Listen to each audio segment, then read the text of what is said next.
Masih bersama saya Budiman Tanurjo di Satu Meja The Forum. Kembali ke Profesor Siti Zuhro, Mbak Wiwi. Sebetulnya Ya, kalau dari bacaan politik Mbak Wiwi ini ya. peluang untuk calon itu lebih memungkinkan Prabowo Puan dibandingkan dengan kandidat-kandidat lain? Iya, ini kan baru tahun 2021 ya, Hmm? di penghujung 2021 kita. Dan PDI Perjuangan seperti Bang Andreas tadi katakan, sebetulnya punya beberapa kader gitu Hmm. ya. Jadi menurut saya dalam politik itu ada tataran ideal, tataran praksis kan gitu ya. Oke. Dan politik itu penuh opsi ya, dan tidak absolut, sifatnya tidak absolut gitu ya, masih bisa dibargain gitu kan, bisa ditawar dan sebagainya, dan biasanya orientasinya adalah menang, memang kan Oke. gitu, ujung-ujungnya menang. Ngapain bertanding kalau nggak menang kan gitu. Mana yang Meskipun lebih memungkinkan untuk menang, Prabowo ya, Puan atau Prabowo Ganjar atau Prabowo ya. calon lain? Ya, karena ini 2021 ya, kalau Oh, sekarang diinikan kan bisa masuk angin ke depannya masuk gitu angin. ya. Lantas apa yang kita akan saksikan itu mestinya ya, kayak Mbak Puan ini akan mengoptimalisasi diri kan gitu Hmm. ya. Sebagaimana kita kelihatan ya, kita tahu, kita baca gitu ya, bagaimana dia turun langsung ke sawah, Hmm. hujan-hujan. Nah, itu baru permulaan itu, Oh, tidak hanya baliho kan gitu. ya. Jadi dia akan terus-menerus gitu melakukan tentu sosialisasi action konkret gitu ya di tataran praksisnya tadi itu, mendekat ke masyarakat dan sebagainya tadi itu ya, dalam berbagai acara dan sebagainya. Nah, ini yang akan diupayakan. Kita belum bisa membaca gitu ya secara clear cut gitu ya, apalagi menyimpulkan untuk di 2021. Yang nanti bisa terbaca itu ya 2023 itu.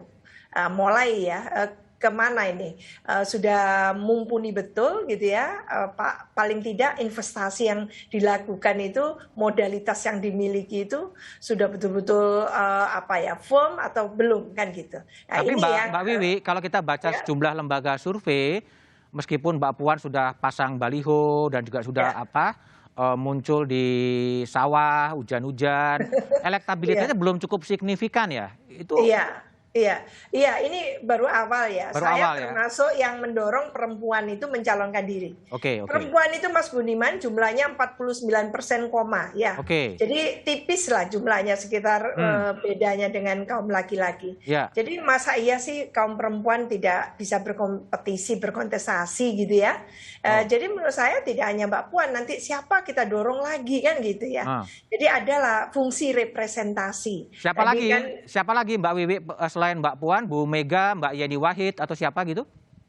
Iya, tadi itu kan Mbak Khofifa Mbak gitu, Bu Kofifa. Khofifa ya, dan mungkin dari Indonesia Timur, apapun kan gitu. Jadi supaya menunjukkan bahwa bangsa Indonesia ini kaya, bukan hanya sekedar menang ya. Jadi Hmm, kita juga fungsi representasi tadi itu loh, yang oke. membuat kita itu ada relief gitu, Mas Hmm, Budiman. oke. Supaya masa iya masyarakatnya majemuk gitu ya, partai politiknya juga multi partai gitu, banyak gitu. Hah? Tapi ujung-ujungnya cuma satu dua pasangan calon kan gitu. Oh, Kok itu lagi gitu miskin ya? kan gitu. Iya. Oke, oke. Oke, Saya baik, nggak baik. mengatakan itu lagi loh ya Mas Ya, Budiman tadi. baik, baik. Jadi itu, Iya. itu lagi. Itu kalau anak muda kan gitu yang ngomong. Lu lagi. Lu lagi itu kan 4L gitu. Nggak ada calon. Bung Daniel, Ya. kalau Anda ya atau Pak Prabowo lebih prefer ke siapa sih? Pokoknya capres tapi wakilnya pernah nggak sih dibicara atau ada simulasi internal di Partai Gerindra gitu? Tadi saya sebutkan dinamika politik itu masih panjang sekali, Mas Budiman. Jadi semua kemungkinan bisa terjadi. Hmm. Jadi tentu hitungan-hitungan politik itu biasanya di akhir. Gitu. Jadi secara spesifik Pak Prabowo tidak pernah bicara apakah beliau akan maju, Oh, siapa belum dengan tentu belum maju wakilnya, juga ya? gitu ya. Jadi beliau masih tadi saya sebutkan fokus beliau ya tadi melunasi semua tanggung jawab Sebagai beliau Menteri sebagai Pertahanan. Menteri Pertahanan, itu fokus beliau. Terus terang Pak Prabowo tidak terlalu banyak, terutama dengan kami yang sehari-hari bersama beliau, tidak terlalu banyak bicara hal-hal yang terkait dengan politik 2024. Gitu. Beliau banyak bicara tentang ya bagaimana menyelesaikan tanggung jawab yang sudah diberikan oleh Pak Jokowi. Jadi beban terbesar Pak Prabowo pada hari ini, beliau ingin ikut sukses bersama Pak Presiden Jokowi sampai dengan 2024. Itu yang paling penting bagi Pak Prabowo pada saat ini. Oke, baik. Bung Daniel, ini kan Bung Andreas, ini kan PDIP kan satu-satunya partai politik sebenarnya punya tiket mengajukan sendiri ya. Artinya kan bisa sendirian tanpa harus berkoalisi gitu. Nah, kalau melihat dinamika yang ada daripada kemudian Prabowo, Mbak Puan, Prabowo, Ganjar, Prabowo, siapa lagi? Kenapa kemudian nggak Puan Ganjar ya? Saya katakan sudah ketiga kali, paling tidak juga di forum ini di Kompas TV sudah 2 kali. Jadi memang kotak Pandora itu ada di PDI Perjuangan. Gitu. Kalau PDI Perjuangan buka kartunya, nanti baru kelihatan nanti peta Pilpres ini gitu. Oke. Nah, tapi ya seperti yang lain-lain juga gitu. Ini masih terlalu pagi. Terlalu pagi. Terlalu pagi kalau harus memang, oh ini calon PDI Perjuangan ini. Nah, juga kembali pada topik, kembali pada persoalan yang kita bicarakan. Saya juga lihat, karena kita ini kan tidak ada juga di forum ketika Ibu Mbak Puan dan Pak Prabowo. Dan Pak Jokowi juga nggak ada ya waktu itu. Dan Pak Jokowi juga belum datang kan, karena sedang menunggu Presiden. Mungkin juga pembicaraan bukan soal Pilpres gitu. Tapi memang yang namanya Ibu Mega ketemu dengan Pak Prabowo itu tentu berita. Itu tentu berita. Gitu. Iyalah. Dan 2 tokoh ini adalah tokoh yang seperti tadi Mas Budiman sampaikan juga. Pak Prabowo ini politisi senior dan dia punya partai dengan pendukung yang juga solid. Begitupun PDI Perjuangan gitu. Sehingga apapun yang terjadi antara 2 partai ini pasti akan menjadi berita dan pasti akan interpretasinya menuju 2024 gitu. Atau gini, atau juga sebenarnya masih menunggu Pak Jokowi endorse-nya akan kemana ya? Itu bisa juga mungkin karena bagaimanapun ya kalau saya katakan bahwa Pak Jokowi punya akan mempunyai saham publik untuk juga ikut mendorong gitu. Karena suka tidak suka legacy Pak Jokowi ke depan harus diteruskan. Itu akan menjadi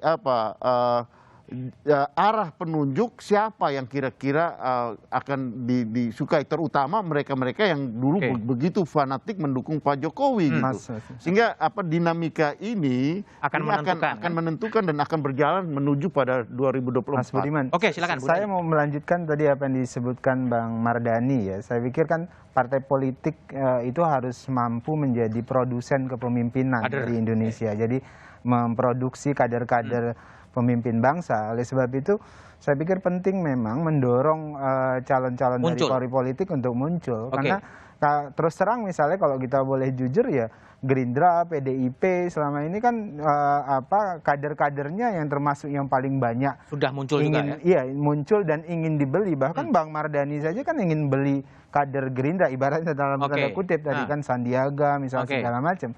Artinya kita sih berharap semua partai politik ya semua muncul saja. Muncul kadernya, menjualkan gagasannya. Publik akan menilai gagasannya apa, kemudian track recordnya seperti apa, sehingga fungsi partai politik sebagai produsen atau pabrik kepemimpinan itu akan lebih baik. Jadi kalau kemudian muncul yang di luar partai politik, justru itu sebenarnya jadi kritik bagi partai politik. Gagal. Dan alhamdulillahnya kan Gerindra tidak pernah tertarik begitu, dan kita akan selalu mendorong kader-kader kita yang paling utama. Tapi Mas Budiman, tentu itu lebih fair lagi ya, ketika kita mendorong partai-partai untuk melakukan kaderisasi dan mempromosikan kadernya dengan bagus, ikuti dong dengan PT, dengan membatas Pilpres itu. Yang diturunkan gitu ya? Pilpres itu ya jangan 2025 seperti itu.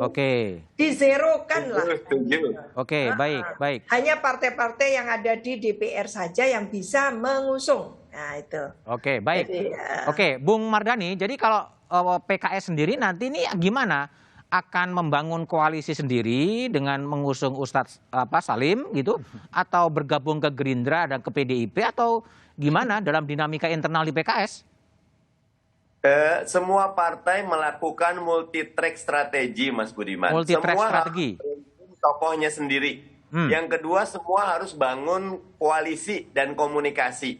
PKS tentu berbasis nilai dan gagasan. Karena kayak sekarang ini, Mas Budiman, KPK yang dilemahkan, kemudian hutang luar negeri yang luar biasa, kemudian lingkungan hidup kita lapangan pekerjaan kita, mestinya itu jadi pembicaraan harian setiap tokoh sehingga ada edukasi publik dan ada bahwa politik of hope. Orang-orang ini punya track record, orang-orang ini punya gagasan, orang-orang ini punya solusi. Nah, itu yang kita harapkan dari partai, dari publik, dari manapun, sehingga akan ada gelombang baru. Sekarang nih Mas Budiman, saya agak khawatir ada jarak yang jauh antara elit dan partai rakyat dengan ekspektasi dari publik gitu. Nah, ini yang harus segera dijawab oleh para elit, partai politik dengan gagasan, nilai dan track record yang baik. Ya, Oke, baik. Ya, saya tanggapi sebentar Mas Mardhani. Soalnya ya Mas Mardhani seolah-olah bukan politisi yang ada di dalam lingkungan partai, di dalam lingkungan DPR misalnya. Karena toh kami bukan cuma bicara, maka bahkan kami bekerja untuk itu gitu. Dan ya sekarang tinggal rakyat yang menilai gitu. Sama seperti Mas Mardhani juga toh. Saya sama. Kami contohnya Omnibus Law. Kita tolak Omnibus Law. Beberapa undang-undang yang tidak tepat kita tolak, tapi karena jumlah kita memang oposisi kecil, itu yang kita kerjakan, Mas Andreas. Ya, itu resiko dari yang kecil kan. Salahnya jadi kecil ya? Sampai jadi kecil dan rakyat juga melihat itu. Tapi yang pasti sama-sama kita bekerja. Sekarang kan kita bekerja soal di parlemen bahwa yang kurang mendapat dukungan itu kalah dan kemudian keputusan itu yang terjadi. Tapi itu yang kita kerjakan gitu, bahwa ini juga untuk kepentingan kepentingan bangsa dan negara dikerjakan, dan kami akan tetap jadi oposisi yang kritis dan konstruktif. Ya, itu bagus, pekerjaan utama. Bagus ya, itu kita hargai, tapi kita sama-sama bekerja. Jadi kita tidak ada yang mau mengatakan bahwa kita hanya bicara atau kita sama sekali tidak bicara. Justru kita bekerja untuk itu gitu. Jadi yang paling nggak sehat itu Mas Budiman, politik kita hari ini itu seolah-olah kalau kita bersama dengan pemerintah itu nggak bekerja untuk rakyat. Oposisi itu bekerja untuk rakyat. Itu yang dan apalagi kemudian dikapitalisasi oleh buzzer, itu yang nggak sehat. Saya mau katakan gini, misalnya ya, saya harus sebutkan karena kerjanya belum optimal. Kan misalnya selalu dikritik, sekarang oposisi lemah begitu. Kenapa? Karena Gerindra masuk ke pemerintah. Kami bisa jawab lagi, itulah hebatnya Gerindra, dia bisa menjadi penentu. Ketika kami masuk pemerintah, kami memperkuat pemerintah dan total bersama pemerintah. Ketika kami oposisi, kami maksimal menjadi oposisi dan memberikan pengaruh yang signifikan. Ketika kami nggak ada di oposisi, oposisinya jadi lemah. Berarti kan PKS nggak kuat gitu kan, jadi yang lain nggak kuat. Jadi memang Gerindra itu selalu jadi edit value dimanapun mereka berada. Kira-kira begitu. Oke, jadi PKS perlu belajar. Kita lihat 2024. Oke, baik ya. Saya tanya ke Mbak Wiwi sekarang. Mbak Wiwi, jadi ini sebetulnya apa yang harus dikerjakan oleh partai-partai yang menengah ya dan kecil untuk melawan partai-partai besar di Pilpres 2024 terkait dengan ambang batas pencalonan presiden yang masih dipatok 25 dan 20%. Tapi jawaban Mbak Dewi setelah jeda berikut ini saja.